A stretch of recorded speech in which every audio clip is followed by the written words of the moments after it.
तो हम लोगों ने फर्स्ट क्वेश्चन भी डिस्कस किया है थोड़ी देर पहले related to the mole fraction and molality.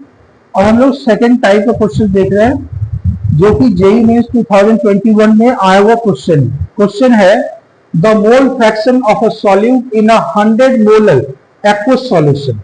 100 molar aqueous solution, तो ये 100 मोलर का मीनिंग हो गया कि यहाँ पे मोल ऑफ सॉल्यूट जो है वो 100 है, मोल ऑफ सॉल्यूट 100 है।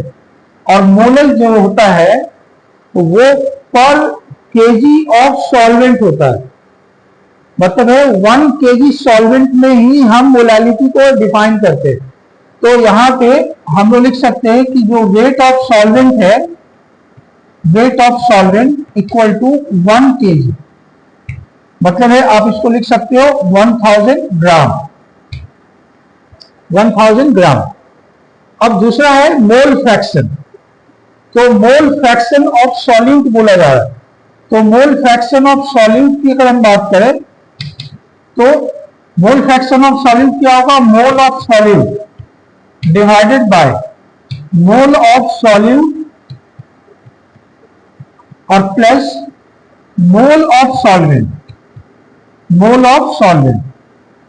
चूंकि सॉल्यूशन जब भी हम बनाएंगे तो सॉल्यूशन में 2 या 2 से ज्यादा कंपोनेंट हो सकते हैं, लेकिन हम लोग के सिलेबस में जो हम लोग सिलेबस पढ़ रहे हैं उसमें हम बाइनरी सॉल्यूशन को पढ़ते हैं। तो बाइनरी सॉल्यूशन का मतलब होता है कि उसमें 2 कंपोनेंट होंगे, एक सॉल्यूट होगा और दूसरा सॉल्वेंट होगा। तो 2 अगर कंपोनेंट है तो एक कंपोनेंट अगर सॉल्यूट हो गया तो mole fraction of solute equal to mole of solute divided by mole of solute plus mole of solvent. अब आप देखें मोल ऑफ सॉल्यूट आपको दिया हुआ है 100 डिवाइडेड बाय 100 और प्लस मोल ऑफ सॉल्वेंट आपको निकालना है। तो वेट ऑफ सॉल्वेंट अगर हमें एक्वस सॉल्यूशन है तो इसका मतलब है H2 है, तो अगर हमें इसका मोल निकालना है तो मोल ऑफ H2O यहां पे हम लोग कितना लिख सकते हैं, मोल बाय मोलर मास, तो 1000 बाय 18, तो ये कितना हो जाएगा 55.55। तो यहां पे आप क्या लिख सकते हो, मोल ऑफ सॉल्यूट 100 और ये कितना आ गया 55.55। तो इसको आप लिख सकते हो 100 बाय 155.55। कैलकुलेशन बिल्कुल आपको करना चाहिए, कैलकुलेशन अगर आप नहीं करेंगे अच्छे से तो फिर आपको दिक्कत आएगा।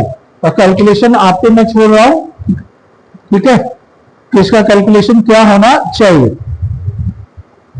ऐसे आप इसको कैलकुलेट करोगे तो नीचे 155 है, तो ये नियर अबाउट आपको आ जाएगा 64, अप्रोक्सीमेशन में मैं लिख रहा हूं 64, तो ये कितना हो जाएगा 64 इंटू 10⁻²। तो यहाँ पे आप क्या लिख सकते हो कि ये कितना हो जाएगा 64। तो इस तरीके से हम लोग इसको सॉल्व करेंगे, ठीक है, नोट कर लीजिए।